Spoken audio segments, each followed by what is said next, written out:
اعوذ باللہ من الشیطان الرجیم بسم اللہ الرحمن الرحیم الحمدللہ الذی ہدانا لہذا وما كنا لنهتدی لولا ان ہدانا اللہ لقد جاءت رسل ربنا بالحق ثم الصلاة والسلام على صاحب الدعوة النبوية والصولة الحيدرية والعصمة الفاطمية والحلم الحسنية والشجاعة الحسينية والصبر السجادية والمآثر الباقرية والآثار الجعفرية والعلوم الكاظمية والحجج الردوية والجود التقوية والنقاوة والهيبة العسكرية والغيبة الإلهية القائم بالحق اللهم صل على محمد وعلى محمد ولعنة الله على أعدائهم أجمعين من يومنا هذا إلى يوم الدين أما بعد فقد قال الله سبحانه وتعالى في كتابه بسم الله الرحمن الرحيم أيطمع كل امرئ منهم أن يدخل جنة نعيم كلا إنا خلقناهم مما يعلمون صلوات پڑھ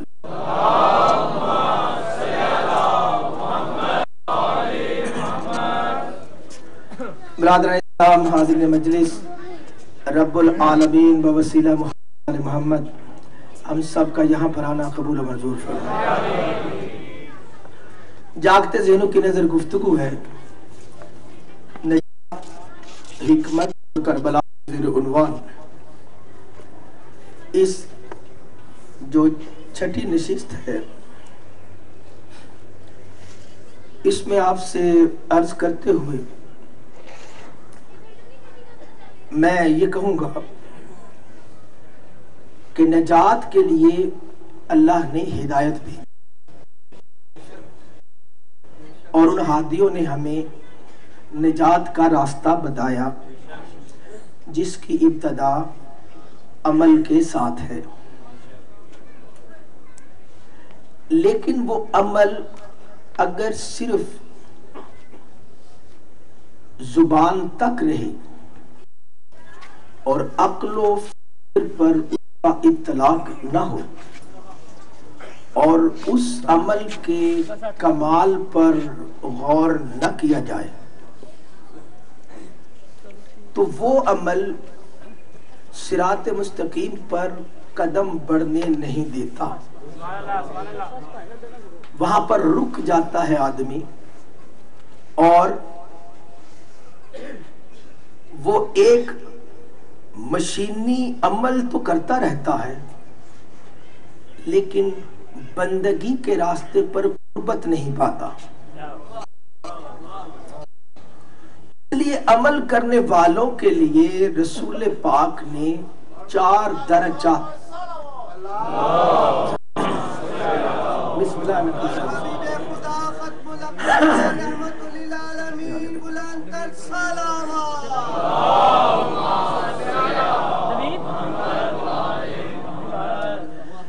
اس لیے عمل کرنے والوں کے لیے رسول پاک نے درجات بیان فرمائے، جن کو ہم نے قرآن کی آیتوں میں دیکھا کہ جیسے فرمایا پہلی منزل پر تلاوت قرآن والے، اگلی منزل پر تلاوت قرآن جن کا تزکیہ نفس کر دے، اس سے اگلی منزل وہ جن کے پورے وجود پر علم کتاب کی اطاعت لازم ہو جائے، اور آخری منزل عمل جو ہے وہ حکمت کا عمل ہے، جہاں پر حکیم کے پاس بیٹھ کر، قرآن والوں کے پاس بیٹھ کر ہم وہ کمال حاصل کر لیں گے جو ہماری خلقت کی پستی کی جو امتحان ہے اس سے نکلنے میں مددگار ہے۔ اگر آپ تک میری بات امتحان یہی دیا گیا کہ آپ نماز پڑھ پڑھ کر اس کمال حکمت پر آ جاؤ کہ شہید کی طرح پاک ہو جاؤ۔ مقصد عبادات آپ کی توجہ چاہیے، یہ نہیں کہ نماز پڑھ پڑھ کر بندہ جو ہے وہ اسی طریقہ پر رہ جائے، نہ فکر میں ترقی، نہ عقل میں ترقی، نہ اسے پتا ہو مقصد عبادت ہے کیا۔ توجہ چاہیے۔ اب اس منزل پر ہمیں قرآن کے نظام میں نجات کے راستے پر با کمال قبلہ، کوئی بے جان چیز نہیں، کوئی پتھر اینٹیں نہیں، بلکہ وہاں پر اللہ کے نظام میں نور والی ہستیاں نظر آتی ہیں جو کہ بارگاہ خدا میں قبلہ قربت ہیں۔ ان سے بلند کچھ نہیں، ان سے بلند صرف ان کا اللہ ہے۔ ہماری ہر دور میں یہی عقیدت رہی ہے کہ ہم اپنے ہر عمل کے ساتھ اہل بیت کی بارگاہ تک جا پہنچے۔ یہ کبھی نہیں کہا کہ اہل بیت کا گھر ایک طرف رہے اور اسے درس لے کر ہم کسی اور جگہ پر پہنچے جہاں اللہ مل جائے گا۔ اللہ ملتا ہی اس کو ہے جو اہل بیت کے پاس آتا ہے، کیونکہ اللہ کے ہر بیت کے اہل بیت یہی ہیں۔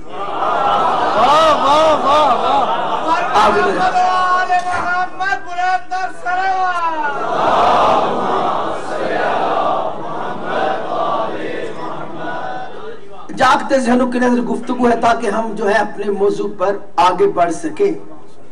مولا علی علیہ السلام نے آپ کا قول نہج البلاغہ میں ہے، یہ 183واں قول ہے۔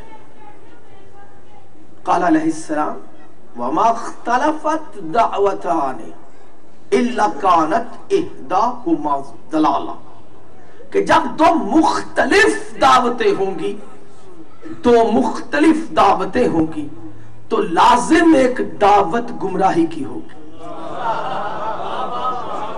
گمراہ لوگوں سے کلام۔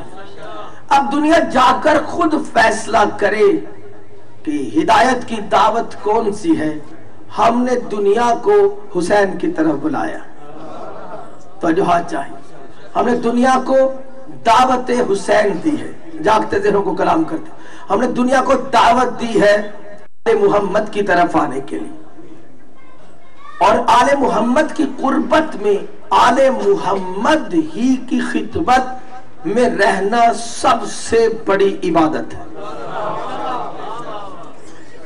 عمل کیا جاتا ہے محبت میں، اور محبت کسی ہستی کی ہوتی ہے، چاہے وہ خود ہو یا کوئی اور ہو، اس کی محبت میں آدمی عمل کرتا ہے۔ نظام میں ہر عمل کا مقصد کوئی محبت ہے، جذبہ، توجہ چاہیے، اور اس کے تحت اللہ نے ہمارے ہاں نظام میں عبادات کا عمل دیا۔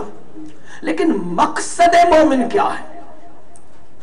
دعوتیں ہیں دنیا کی، اللہ کے نظام میں اللہ نے دین بھیجا، قرآن بھیجا، انبیاء بھیجے، کتابیں بھیجی، نماز، روزہ، حج، زکوٰۃ، شریعت بھیجی، بھائی بہنوں کے حقوق بھیجے، کتنا لمبا چوڑا دین دیا، توجہ چاہیے۔ تو اس سارے دین میں منوانا کیا تھا؟ کون سی چیز ہے جو آدمی مان کر اللہ کے دین میں نجات پائے؟ منزل کیا ہے؟ دنیا نے اللہ کی ہدایت سے ہٹ کر دعوتوں کو ڈیزائن کیا، توجہ چاہیے، اور ان کی مرکزیت میں مختلف نعرے آئے، اور قرآن نے اللہ سے ہٹ کر بلانے والوں کے لیے کہا اولئک یدعون الی النار، دوسرے سورۃ البقرہ کی 221 ہے۔ جو بھی خدا سے ہٹ کر بلا رہا ہے، اللہ کے مقصد سے ہٹ کر بلا رہا ہے کسی چیز کی طرف، وہ آگ کی دعوت دے رہا ہے۔ اولئک یدعون الی النار، وہ آگ کی طرف بلاتے ہیں، واللہ یدعو الی الجنۃ والمغفرہ، اور اللہ دعوت دیتا ہے تم میری جنت کی طرف آؤ، تم میری مغفرت کی طرف آؤ۔ دو دعوتیں ہیں، ایک دعوت توحید، ایک دعوت معاشرہ۔ معاشرے کی دعوت مختلف جہتوں میں۔ مقصد توحید کیا ہے؟ اللہ نے کیا بنوانا چاہا؟ جاگتے ذہنوں کو کلام کرتے، نجات کے لیے حکمت کرتے ہوئے اللہ نے منوانا کیا چاہا ہے؟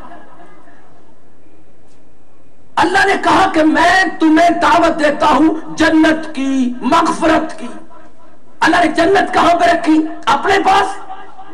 اللہ نے مغفرت کہاں پہ رکھی؟ اپنے پاس۔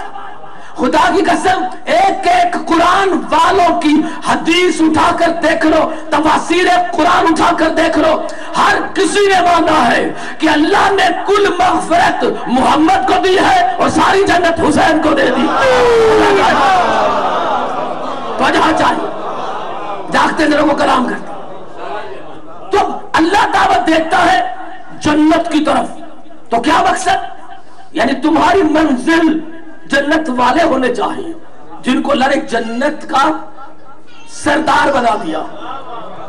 تمہیں مغفرت چاہیے تو تمہاری منزل وہ شفیع المذنبین مغفرت والا محمد ہونا چاہیے۔ گھبراہ لوگوں سے کلام ہے، اور اللہ نے قرآن کے نظام میں اس کو اور بلند کر دیا اور کہا 10ویں سورہ یونس کی 25ویں آیت، واللہ یدعو الی دار السلام، اللہ تمہیں دار السلام کی طرف دعوت دیتا ہے۔ دار السلام سلامتی کا گھر، جہاں پر سلامتی ہی سلامتی ہے۔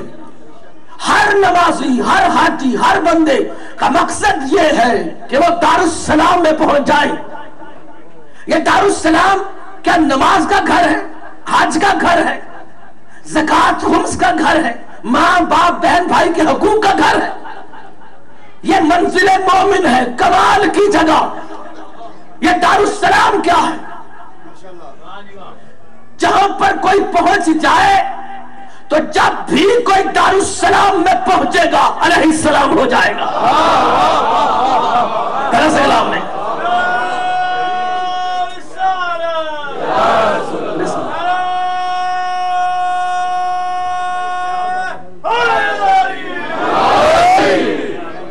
آپ کی توجہ میں اللہ اکبر، یہ دار السلام ہے کن کا؟ چلے سورۃ الانعام کی 127 آیت، لہم دار السلام عند ربہم، وہ کوئی بندے ہیں جن کا اپنے رب کی قربت میں ایک دار السلام ہے۔ وہ ولیہم، اور اللہ ان کا ولی ہے، وہ کائنات کے ولی ہے، اور ایسا کلام ہی نہیں۔ یہ دار السلام کوئی آزاد جگہ نہیں، کسی کی ملکیت ہے۔ پڑھو جا کر کس کی ملکیت ہے، گھبرانے ویسا کلام ہی نہیں۔ یہ دار السلام ہے کس کے پاس؟ تو ہر عقل، ہر ماننے والا اس بات کو تسلیم کرے گا کہ دار السلام ان کا ہی ہونا چاہیے جن پر اللہ درود و سلام کرتا ہے۔ تو جو بھی دار السلام میں آنا چاہے وہ محمد والے محمد کی پناہ میں آ جائے۔ یا ایھا الذین آمنوا صلوا علیہ وسلموا تسلیما، او ایمان والو اس کی طرف تم رخ کر کے اپنی توجہات کر کے سلامیاں پیش کرو، تسلیم کر کے کہ یہ درود و سلام میں خدا کا قبلہ۔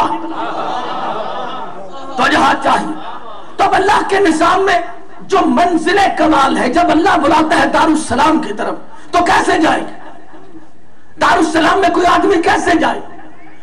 اگر کہیں کہ اس کے لیے ہم فقط ایک عمل کر لیں تو اس کا مطلب دار السلام کسی کے لیے مخصوص تو نہ ہوا، وہ ایک آزاد جگہ، جو بھی گیا داخل ہو گیا، جو بھی گیا داخل ہو گیا۔ توجہ ہاتھ چاہے جو دار السلام کا شہری ہوگا وہاں پر فنا نہیں ہے، خطرہ نہیں ہے، وہ اللہ کی بارگاہ میں محفوظ ہے، سلامتی میں ہے، کوئی اسے نقصان نہیں پہنچا سکتا۔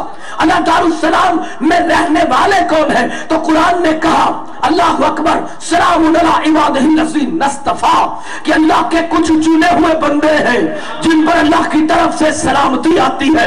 توجہ چاہیے، اللہ تیرے بندے کون ہیں؟ سلام علی نوح فی العالمین، نوح پر سلام ہے، سلام علی ابراہیم، ابراہیم پر سلام ہے، سلام علی موسیٰ و ہارون، موسیٰ اور ہارون پر سلام ہے، سلام علی المرسلین، مرسلین پر سلام ہے۔ توجہ چاہیے، پتہ چلا جو سلام والے ہوتے ہیں وہ عام بندے نہیں ہوتے، وہ چنے ہوئے ہوتے ہیں، وہ کتاب کے ساتھ ہوتے ہیں اور وہ بلند ہوتے ہیں۔ لیکن یہ کوئی بھی دارالسلام کا مالک نہیں ہے، یہ دارالسلام کے شہری ہے، گھبرانے سے کلام نہیں، سمجھنا چاہیے۔ ان میں سے کوئی بھی دارالسلام کا شہری نہیں ہے۔ جہاں اللہ نے بلایا ہے آ جاؤ میری جنت کی طرف، آ جاؤ میری مغفرت کی طرف، آ جاؤ میرے دارالسلام میں، گھبرانے سے کلام نہیں۔ منزل مومن مغفرت، منزل مومن جنت، منزل مومن دارالسلام۔ وہاں کے رہنے والے انبیاء، ملائکہ، جن پر علیہ السلام ہے۔ کتنی دنیا کے مسلمان عبادتیں کر رہے ہیں، کیا ہم میں سے کسی نے قرآن چھوڑا؟ کیا ہمارے قرآن پڑھا نہیں جاتا؟ ہر محلے میں مسجد نہیں ہے، کعبے کی طرف رک کر کے نماز نہیں پڑھتے؟ کتنا اتحاد ہے مسلمانوں میں، وضو، نماز، روزہ، حج، زکوٰۃ، کتنا روتے ہیں رمضان المبارک میں، ٹی وی بھیگ جاتے ہیں، گھبرانے سے کلام ہی نہیں، دعائیں کرتے، توجہ چاہیے، جاگتے دنوں کو کلام کرتے ہیں، کرتے کہ نہیں دعائیں؟ اچھا یہ قوم کتنے مسلمان؟ 1.5 اللہ اکبر ارب مسلمان دنیا میں، کتنی دنیا موجود ہے؟ 1.5 ارب مسلمان، 150 کروڑ۔ اچھا اور وہ سارے کعبے کی طرف کر کے رمضان المبارک میں کتنی نیکیاں کرتے، گناہگار بھی ہوں گے لیکن نیک کام تو نہیں۔ اچھا اگر اتنے مسلمان اتنی نیکیاں کرتے ہیں تو دعائیں کرتے ہیں، اس کے بعد ہمارے حالات کیا ہیں؟ امریکہ کا ڈر، اسرائیل کا ڈر، انڈیا کا ڈر، افغانستان کا ڈر، ہر سے ہم ڈرے ہوئے، برے حالات، گھبرانے سے کلام نہیں ہے۔ نہیں، یہ نماز، قرآن، عبادت، یہ جس چیز کے وارث خواہ میں لوگ، نماز ہر کسی کا ذاتی مسئلہ ہے، کوئی کسی کی نماز کا ٹھیکیدار نہیں ہے۔ تو دوسرے کو رہا تم میری طرح نماز پڑھ یا فلانی طرح پڑھ، اپنی اپنی پڑھو، لکم دینکم ولی دین۔ تو جاگتے ذہنوں کو کلام کرتے ہیں، اللہ کو جواب دینا ہے، جاگتے ذہنوں کو کلام کرتے ہیں۔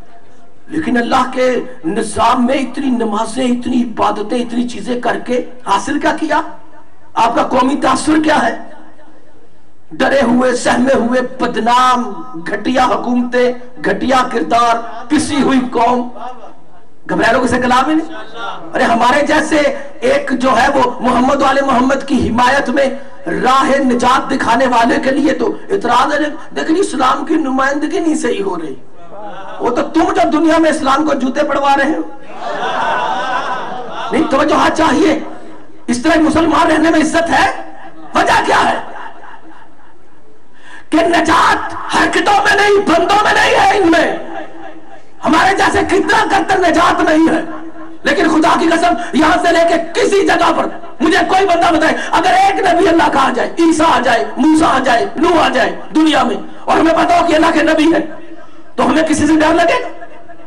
ہم چلیں نبی ہے، نوح آئے ساتھ، اللہ کے فضل سے نوح آگے دیکھو کیا ہوتا ہے، موسیٰ آگے دیکھو کیا ہوتا ہے، عیسیٰ آگے دیکھو کیا، گھبرائے لوگوں سے کلام ہوگا ایسے۔ ہم کہتے ہیں ہمیں امریکہ سے ڈر لگتا، اسرائیل سے لگ سکتا، اللہ کا چھوٹا نبی بھی آ جائے تو ہمارا اعتماد بڑھ جائے گا، ہم قربت میں چلے جائیں گے۔ کیوں؟ کیونکہ وہ ہے دارالسلام کا شہری۔ تو جہاں چاہیے ہماری دعائیں دور ہیں، اس کی دعائیں قریب ہیں، اس کے بعد سلامتی رکھنے کا اختیار ہے۔ تو نجات بندے کے پاس ہے، عملوں میں نہیں ہے۔ توجہ چاہیے۔ اب جس کے درود کے زور سے کوئی نبی علیہ السلام ہوتا ہے، اگر وہ محمد اپنا حسین بھیج دے تو جو چاہیے گھبرانے سے کلام نہیں. تو اس لیے مجلس وہ جگہ ہے جہاں پر 20 حدیثیں ہیں کہ ہم آتے ہیں، رسول آتے ہیں، علی آتے ہیں، امام آتے ہیں. گھبرانے سے کلام نہیں. جہاں محمد والے محمد آتے ہیں وہاں پر سلامتی ہوتی ہے. دنیا نے کتنی کوششیں کی، جانتے ہیں ذرا سے کلام کرتے ہیں کی کری کوششیں. زندہ معجزہ مجلس حسین. دنیا نے کوششیں کی کہ یہ جلوس بند ہو جائے. دنیا نے کوششیں کی کہ ان شیعہ کو قتل کیا جائے. دنیا نے کوششیں کی کہ حسین کے نام کو لینے والوں کو دبا دیا جائے. جاگتے ہیں کو کلام کرتے. کتنے گناہگار لوگ ہیں، کتنے برے لوگ ہیں، ہے کہ نہیں؟ جلوس میں لوگ کہتے شکل کیسا آیا، کیسا گندا تھا، ماتمی تھا، وہ ایسا تھا. برے لوگ ہیں نا. لیکن مجھے بتائے کوئی کلمہ کو کہ کیا کسی ماتمی نے کسی کے ڈر سے جلوس حسین چھوڑا؟ ہمیں ایسے کرا بھی نہیں.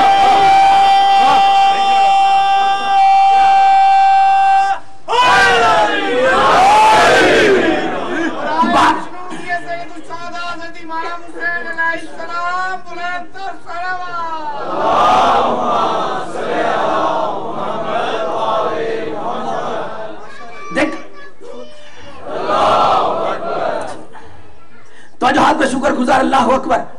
دیکھیں یہ زندہ معجزہ ہے جلوس کا ہونا. کتنی بڑے بڑے لوگ ہیں، کتنی بڑی بڑی پارٹیاں ہیں. خدا کے ساتھ پچھلے 6 مہینے کی خبریں پڑھ لیں. وہ جناب میلاد نبی کا جلوس منسوخ ہو گیا، سیرت کانفرنس منسوخ ہو گئی، انہوں نے جلسہ منسوخ کر دیا، انہوں نے یہ کر دیا.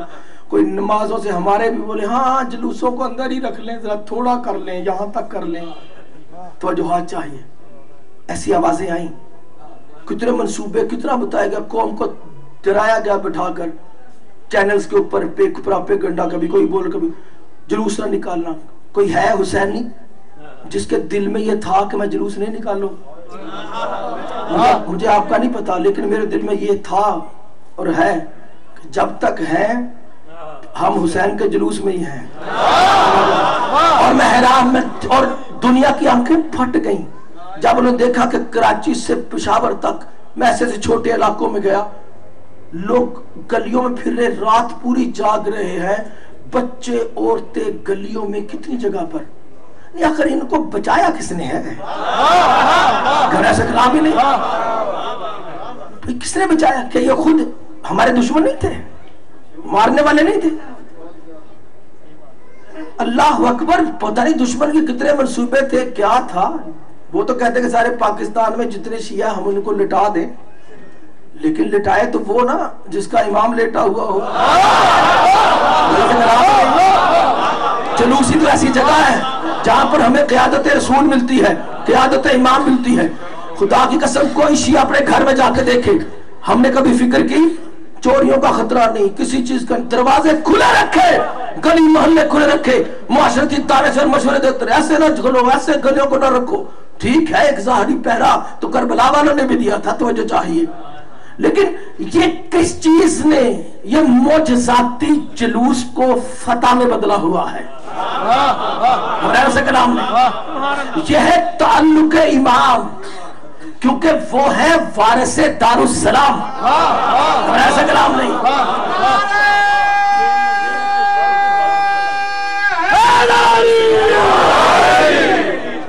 فی المقابل میں ہے سپاہی یزید، فی المقابل میں ہے سپاہی یزید.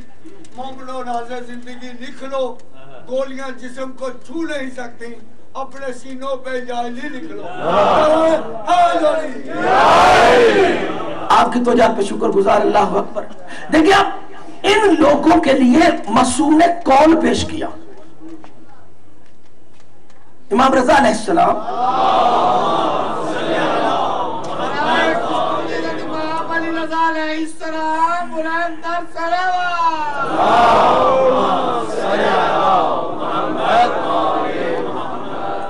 اہل سنہ کے ایک محدث قطب الدین راوندی، ان کی کتاب ہے دعوات راوندی. اس کتاب میں حدیث ہے. مستدرک حاکم بیہقی اہل سنہ کی کتاب اس میں یہ حدیث ہے. بہار الانوار شیعہ کتاب اس میں یہ حدیث ہے. امام رضا علیہ السلام فرماتے ہیں کن محبا لآل محمد ان کنت فاسقا. اگر تو فاسق بھی ہے, اگر تو فاسق کون ہوتا ہے؟ جس کو دنیا گندا, شریعت سے دور, خبیث جو بھی کہہ لے, معاشرتی طور پر نافرمان. اگر تو فاسق بھی ہے تو امام کہتے ہیں کہ میں تجھے دعوت نجات دیتا ہوں کہ تو آل محمد کا پیار کرنے والا بن جا. امام نے فاسق کو دعوت دی, کن محبا لآل محمد ان کنت فاسقا. اگر تو فاسق ہے تو تب بھی ان کا پیار کرنے والا بنا رہے. وَمُحِبًّا لِمُحِبِّهِمْ ان کانوا فاسقین. اور خدا کی قسم اگر اس کے پیار کرنے والے فاسق بھی ہونا تو ان سے بھی پیار کرتا رہنا. گھبرانے کسی کلام نہیں, ان کے پیار کرنے والے فاسق بھی ہو تو ان سے پیار کرتے رہنا. یہ ہے امام کی دعوت کہ جلوس میں گندا کوئی نظر آئے نا, اگر حسین کا ماتمی ہو تو ہم پہ واجب ہے کہ اسے پیار کرے. یہ کون ہے جو حسین کے پیار کرنے والوں کے لیے نفرت کی آنکھ دکھا رہا ہے؟ سے کلام نہیں ہے, توجہ چاہیے. یہ کون ہے معصوم؟ مقصد کیا ہے کہ تمہارے کیے ہوئے عمل چیزیں مقصد دین نہیں ہے. دین کا مقصد ہے آل محمد.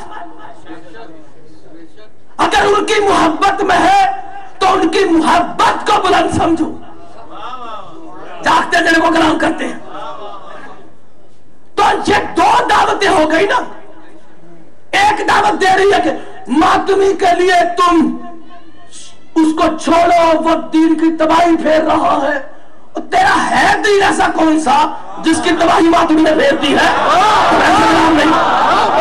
جو چاہیے جاگتے تیرے وہ کلام کرتے ہیں.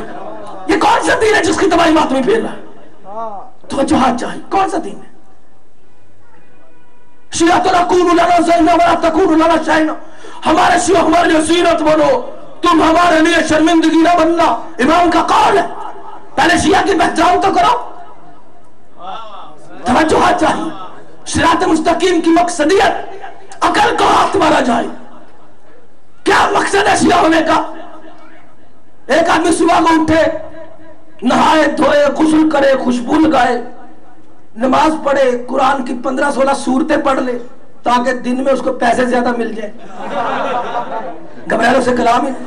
خوشبو لگا کے اس کے بعد جائے, جا کے دفتر میں بیٹھ جائے, دکان پہ بیٹھ جائے اور مال چال کمائے خوب. اس کے بعد پھر دوپہر کو پھر اپنی گاڑی مرسیڈیز میں جائے, مسجد میں جا کے اچھی ساری نماز پڑھے, مولانا صاحب کو پیسے شیسے مسجد کا پورشن بنوا دیا, چیزیں ایسی, اور خوب اس کا جی یہ بہت نیک ہستی شیعہ سے پھرتے رہی. ہو رہا ہے, نماز پڑھ رہا ہے, روزے رکھ رہا ہے, حج کروا رہا ہے, کر بھی رہا ہے, اور لوگوں کے لیے پیسے بھی دے رہا ہے, سارا کچھ ہے, اور اسے پتہ ہی نہیں ہے کہ یہ مقصد دین ہے کیا. اچھا امام حسین کا جلوس ہوتا ہے تو ویسے دور سے دیکھتا ہے کہ تھوڑی دیر کے لیے شکل دکھائی, ڈی ایس پی سے باتیں کی, نخرا نخرا کر کے چلا گیا, گھر میں جا کے بیٹھ گیا. ماتمی بار گلی میں کھڑے ماتم کر رہے ہیں, وہ اپنے گھر میں میلہ لگائے, پارٹی ہو رہی, چائیں روسٹ مرغے آ رہے ہیں نیازوں میں, کھائے جا رہے ہیں. اچھا یہ جو شیعہ ہے, جو نمازی بھی ہے, زکاتی بھی ہے, جو بڑا دین میں کر رہا ہے, اچھا امام کے لیے اس کی وجہ سے کیا عزت ہے؟ گھبراہٹ سے کلام نہیں, کیا عزت ہے امام کے لیے؟ یہ جو ایسے نمازی ہیں, ایسے عبادت گزار ہیں, ایسے ایک بڑی شیعہ قوم ہم آرگنائز کر دیں پاکستان میں, کینیڈین کمیونٹی, کیلگری کے لوگ آگے جی, بڑے لائق, سارے فائق, سب انجینئر ڈاکٹر بنے ہوں, کوئی باراک اوباما بن جائے پاکستان کا بچہ جا کے. اچھا اس سے امام کو کیا فائدہ؟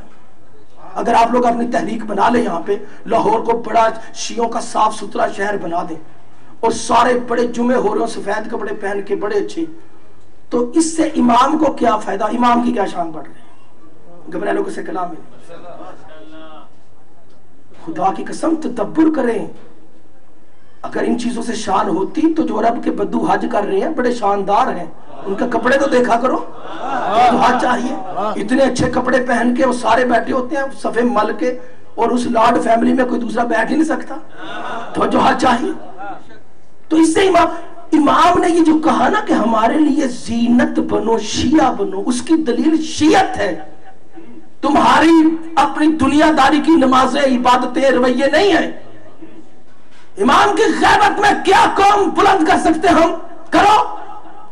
کہاں پہ امام نے کہا کہ جو معصومین کے بغیر تم لوگ ایک شیعہ قوم بلند کر دو گے جو امام کی موسیقہ بن جائے گی؟